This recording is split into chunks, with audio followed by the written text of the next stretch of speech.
और लतीफ़ा नुमा एक दो खबरें आपके सामने रखते हैं ताकि आपको जो अहम खबरें हों बाद में उनकी अहमियत का भी ज़्यादा अंदाज़ा हो। तो सबसे पहले जो खबर रखनी है वो इंडिया और पाकिस्तान के दरमियान ये जो कशीदगी बनी हुई है, ये जो जंग है, इसके ऊपर भी एक और जंग हो रही है, जो कि आप लतीफ़ों की कह लें या भले आप कहें कि टिकटॉक की जंग है या ज़रिया माश की जंग है।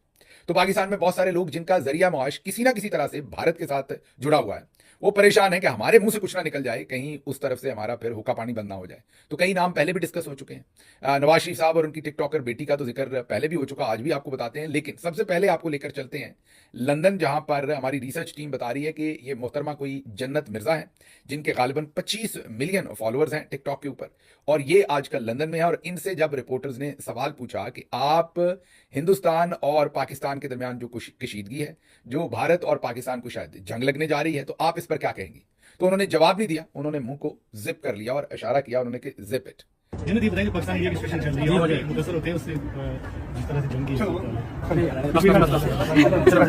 थैंक यू जी। कि इस पर मैंने बात नहीं करनी, और उसके बाद उन्होंने मुस्कुराया और वो चल नहीं, वो वीडियो मैंने देखी है।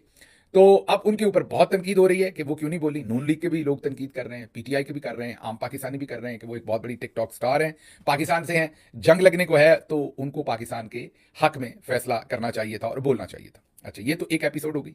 अब इसके अलावा कोई ढकी भाई है, डिकी है या डकी है मुझे नहीं पता, लेकिन ये भी बहुत शोहरत रखते हैं डकी भाई साहब भी।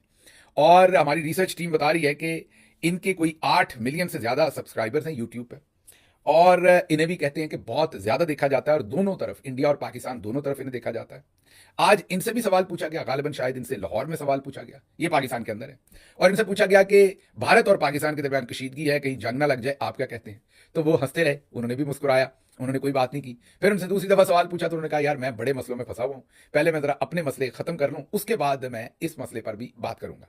बाकी इजलास ने कहा कि 36 से 48 घंटे में भारत पाकिस्तान पर हमला करने की तैयारी। चले इस बारे सोशल मीडिया इन्फ्लुएंसर होने के नाते आप क्या पैगाम देंगे? इस बारे में नेक्स्ट टाइम करेंगे। फिलहाल इस मास्टर के लिए आप पैगाम देंगे उस तरह का अपने को जवाब देने के लिए? मेरा भी अपना पर्सनल मसला चल रहा है, उसको हल करके हम जवाब देंगे। इंडिया में भी अब ये दोनों ने ये जवाब दे दिए। अब जाहिर है दोनों पर इस वक्त तनकीद हो रही है सोशल मीडिया के ऊपर, लेकिन मेरे ख्याल में हक बजानब नहीं है। हमारी कौम भी जो है वो अपनी जो उनकी जो कन्फ्यूजन है उसका इलाज कभी नहीं करती। ये दोनों, इन्होंने अपनी मेहनत से, जाहिर है किसी ने टिकटॉक का अपना अकाउंट बनाया होगा, उस पर बहुत सारा ये जो कंटेंट आप क्रिएट करते हैं, अब उनका कंटेंट तो और भी हमसे ज़्यादा अहम होता होगा, या शायद मेहनत ज़्यादा होती होगी। एंटरटेनमेंट है हमारा तो न्यूज़, एंड ये जो मैं कंटेंट क्रिएट कर रहा हूँ, या इमरान रियाज साहब हैं या मोहित पीरज़ादा हैं, हमारा तो न्यूज़ एंड करंट अफेयर में है। तो मैं इसमें आपको ये बता देता हूँ, इमरान रियाज साहब का बता देता हूँ, अपना जो हमारे दूसरे दोस्त हैं सारे, उनका, कि कम से कम हमें एक व्लॉग के लिए 4 से 5 घंटे काम करना पड़ता है, इससे भी कई दफ़ा ज़्यादा 6 घंटे भी लग जाते हैं, क्योंकि 3.5 आवर्स की प्रेप है, और उसके बाद ये व्लॉग, और फिर टीम के जो लोग काम करते हैं वो अलग है, लेकिन एक व्लॉग पर मेरे कम से कम 5 घंटे बॉल पार्क आप कह सकते हैं कि लगते हैं एक व्लॉग रिकॉर्ड करने में, या 4 से 5 के दरमियान। तो अब उनका तो बहुत ही ज़्यादा टाइम लगता होगा, वो तो एंटरटेनमेंट में, क्योंकि वो ज़रा डिफरेंट होता है, वो सारे का सारा जॉनरा ही डिफरेंट है, काम ही डिफरेंट है।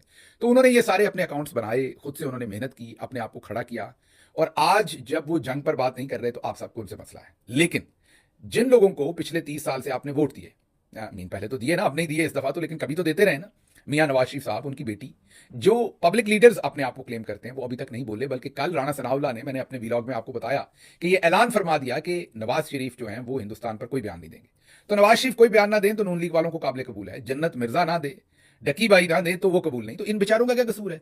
अगर इनकी रोजी रोटी उधर लगी हुई है, मतलब कि उनके कुछ फॉलोअर्स उधर हैं और रोजी रोटी वो को भीख तो मांग नहीं रहे, जाहिर है कंटेंट क्रिएट कर रहे होंगे दोनों।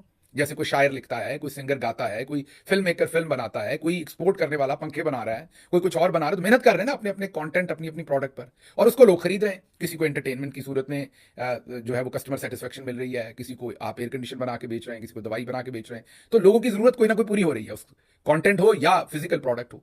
तो ये बेचारे तो अपना काम कर रहे हैं, इनके ऊपर आपको बड़ा एतराज है, और जिनको बोलना चाहिए उन पर आपको कोई एतराज नहीं है, उन पर आप खामोश हैं। जाहिर आम पाकिस्तानी तो मियां नवाज शरीफ साहब से ये सवाल कर रहा है, लेकिन नून लीग के लीडरान और नून लीग के वर्कर्स वो सारे खुश है कि मियां साहब बर्फ में लगे हुए, अच्छा है, क्योंकि मोदी को कुछ कह दिया तो फिर जो बाहर के फॉरेन इन्वेस्टर्स हैं और गारंटर्स जो हैं वो कहीं यहां से हमारी छुट्टी ना करवा दें। तो आप लतीफा पहला आपके सामने यही है कि हमारी कौम के मैार चेक कीजिए।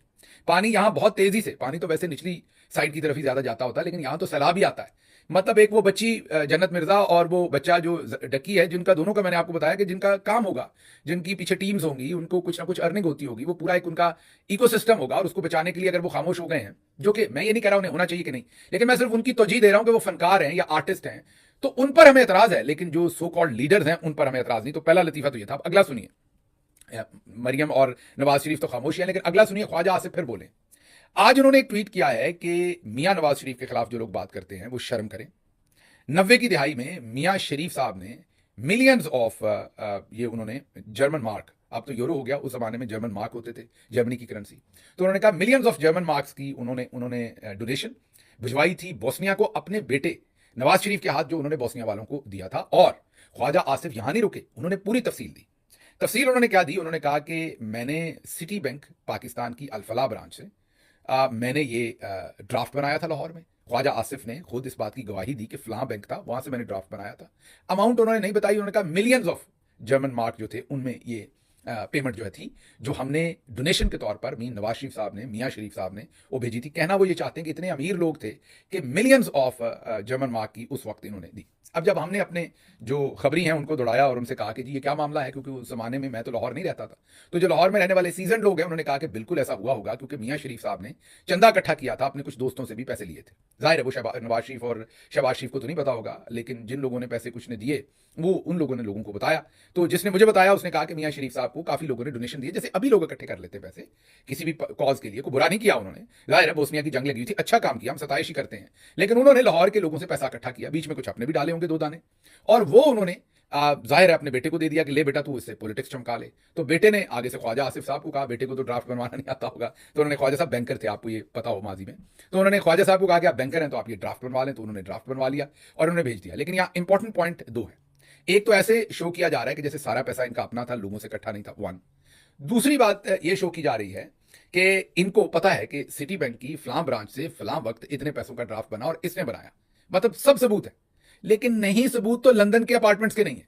लंदन के अपार्टमेंट से किस ड्राफ्ट से खरीदे गए, वो ड्राफ्ट किसने बनवाया, वो ड्राफ्ट किस ब्रांच से बना, वो किस बैंक से बना, वो नहीं पता। रसीदें नहीं है तो लंदन के अपार्टमेंट्स की नहीं है, बोस्निया को दिए हुए चंदे की भी हैं, हर चीज की, हर किसी को 5,000 रुपया ज़कात भी उन्होंने दी हुई है ना, तो उसकी भी रसीद लिए फिरते हैं।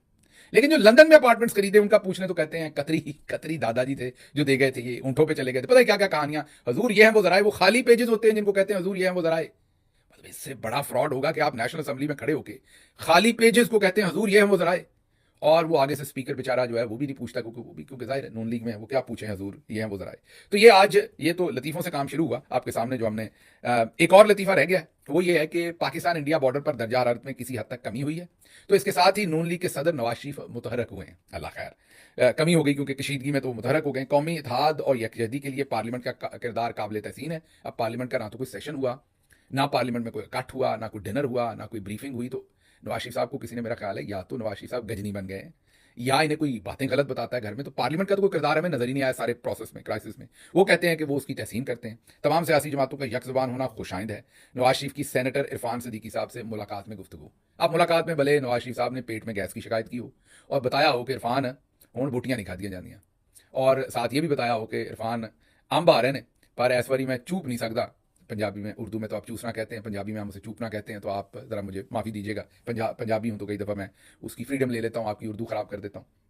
तो अंब मैं इस बारी चूप नहीं सकता, तो डॉक्टर ने मना कर छड़िया। तो मेरा ख्याल इस तरह की बातें हुई होंगी, या बताया होगा कि आजकल उस क्वालिटी के पाए नहीं मिलते, खिद नहीं मिलती, जुबान नहीं मिलती, मगज़ नहीं मिलता लाहौर में जैसा पहले मिलता था। तो इस तरह की डिस्कशन मेरे ख्याल में ज़रूर हुई होगी दोनों के दरमियान। लेकिन क्योंकि इरफान सिद्दीकी साहब ज़रा लिखने लिखाने के शौकीन है, तो उन्होंने बाहर आके मियाँ साहब का ये पैगाम और ये ज़रा नैरेटिव फेंक दिया कि यार बहुत ही बेइज्जती हो रही है कि मियाँ साहब नहीं बोले, मियाँ साहब को इन्होंने फ्रिज में लगाया हुआ है। तो चलें ये कह देता हूँ कि कौमी यकजहती हुई। उधर मोदी को कुछ नहीं कहना तो इधर शाबाश दे दें, लेकिन उसमें अकल के अंदों ने कह दिया कि पार्लियामेंट का किरदार काबिल तहसीन है। पार्लियामेंट में हुआ ही कुछ नहीं है, पार्लियामेंट का तो मेरा दरवाजा नहीं खोला इन सारे दिनों में, लेकिन मियाँ साहब की तरफ से उन्होंने बयान जड़ दिया। अब आते हैं जी अगली थोड़ी सी, ये भी वैसे लतीफ़ा ही अगला भी सीरियस खबर तो नहीं है। वो हवालदार हम कहते हैं, जो पंजाब है इंडिया की तरफ वो हौलदार कहते हैं, वो अलिफ जो है उसको खा लेते हैं बीच में से, तो वो हौलदार कहते हैं हवालदार को। तो हम भी हौलदार ही कहते हैं इनको आज के बाद। तो हौलदार मुनीफ फारूक साहब ये कह रहे हैं कि इंडिया के 5 तैयारे थे, इन्होंने 1 का इजाफा कर दिया। पहले ये लोग 4 कहते थे कि 4 तैयारे आई, हुकूमती लेवल पर इन्होंने ये इस तरह की चीजें, हुकूमती मैं कह रहा हूं चैनल्स के ऊपर चली अस्करी जराए से, तो वो 4 थे, इन्होंने एक और अपनी जेब से भी डाल दिया। इतना तो चलता है ना, जब आपने मुखालता करना है, 4 हो गए या 5 हो गए तो क्या फर्क पड़ना है। तो इन्होंने कहा कि 5 तैयारे पाकिस्तान की तरफ आए थे, लेकिन अब जरा गौर करना है। मैं सोचा कि आगे से हमारे पास वो जो J-10 है, बड़ा लीथल किस्म का और बड़ा जबरदस्त प्लेन है, और शुक्र है हमारे पास है, फिर J-17, फिर PL-15 जो हमारे पास मिसाइल हैं उसके, तो मैं सोचा कि उनमें से कुछ झलक दिखाई। ना ना ना, ये नहीं बचा। उन्होंने कहा कि आगे से पाकिस्तान के अता तारड़ साहब ने प्रेस कॉन्फ्रेंस कर दी। जी हाँ, वुडन टॉनर की बात कर रहे हैं। वो कहते हैं उन्होंने प्रेस कॉन्फ्रेंस कर दी जो कि बहुत खूब थी। इंडिया के 5 तैयारे जो है वो गिरा दिए जाने थे, और वो ये अब उन्होंने नहीं बताया कैसे। ये कहा कि रडार में आ गए थे, लेकिन ये नहीं कहा, पता नहीं अब ये प्रेस कॉन्फ्रेंस के रडार में आ गए थे। ये प्रेस कॉन्फ्रेंस का यहां जिक्र मैं नहीं समझ सका। ये उन्होंने किया कि वो जो बर वक्त प्रेस कॉन्फ्रेंस की और तैयारे जो है रडार में आ गए और गिरा दिए जाने थे और वो वापस चले गए। तो असल शायर यहां पर जो भी उनको पीछे से कहा गया उसको कंफ्यूज कर गया है। हौलदार साहब को समझ नहीं आई आगे क्या कहना है। या तो वो ये कहते कि पाकिस्तानी एयरफोर्स जो है वो बिल्कुल अलर्ट हो गई थी और उसने 5 तैयारे गिरा देने थे, लॉक कर लिए थे, रडार में आ गए थे, तो ये बात रखते। बीच में उन्होंने कहा, बीच में क्या, सबसे पहले कहा कि प्रेस कॉन्फ्रेंस बर वक्त हुई जिसकी वजह से फिर ये सारा काम जो है वो खराब हो गया। अब मुझे लगता है कि वो ये कहना शायद चाह रहे हैं कि फजाइया को भी पता नहीं था, पाक फजाइया वालों के भी रडार शडार काम नहीं करते, उनका लतीफा यही है।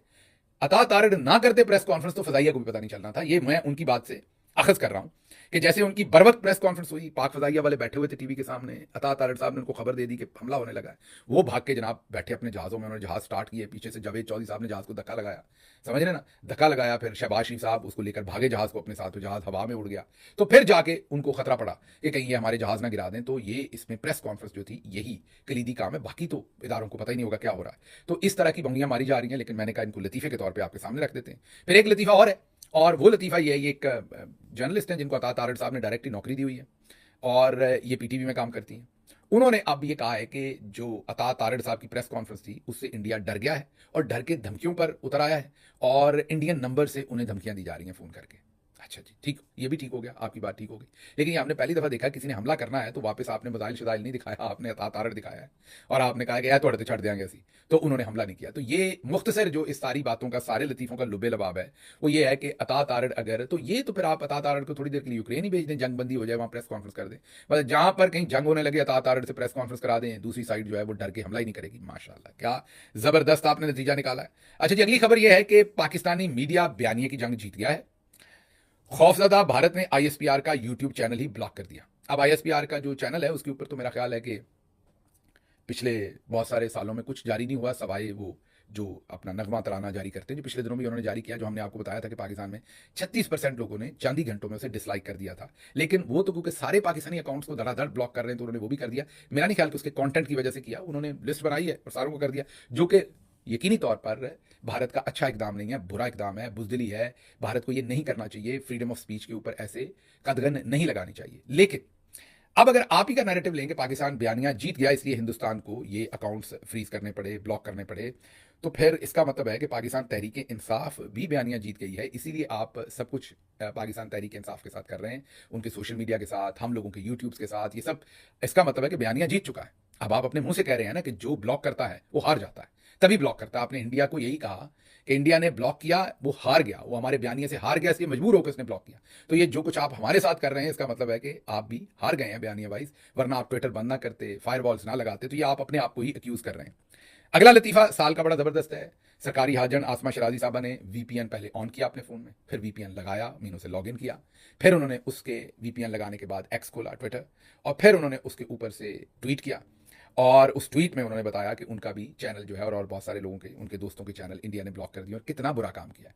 लेकिन लतीफ़ा इसमें ये कि उनको ज़रा ख्याल नहीं आया कि वो जिस ट्विटर को एक्सेस कर रही VPN के थ्रू और उस ट्विटर को ही ब्लॉक किया हुआ है, तो उसके बारे में ही वो लिख देती साथ कि ये जुल्म इधर भी हो रहा है, इस ट्विटर को भी खोलना चाहिए। लतीफ़े हैं, क्या किया जाए।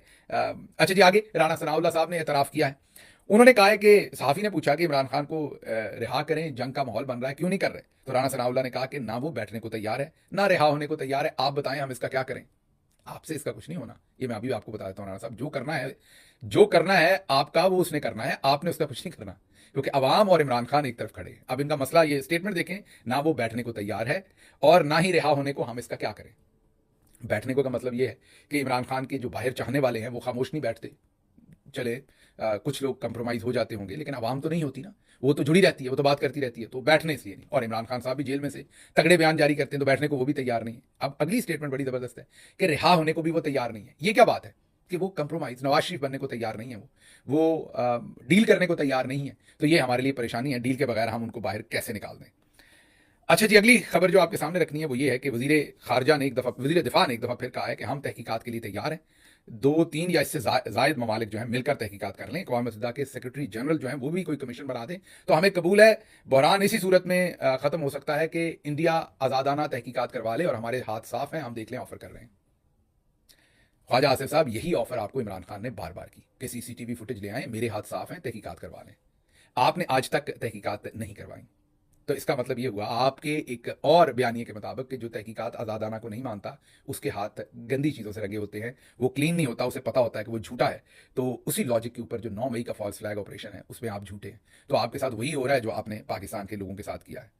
अच्छा जी, फिर वाघा बॉर्डर पाकिस्तानियों के लिए वापसी के लिए खुला है, दफ्तर खारजा ने ये रिपोर्ट दी है। लेकिन साथ साथ हमें ये भी पता चल रहा है कि वाघा बॉर्डर 150 ट्रकों के लिए भी खुला है। ये कोई सिर्फ पाकिस्तानियों के लिए नहीं खुला। खबरें और भी थी लेकिन आज जरा लतीफ़ों ने उसकी जगह ज़्यादा ले ली, माजरत उसके लिए, लेकिन थे मुझे लगा कि आपके सामने रखने चाहिए। मुझे यहाँ से इजाज़त दीजिए। अल्लाह आपका हामी और नासिर हो। पाकिस्तान जिंदाबाद।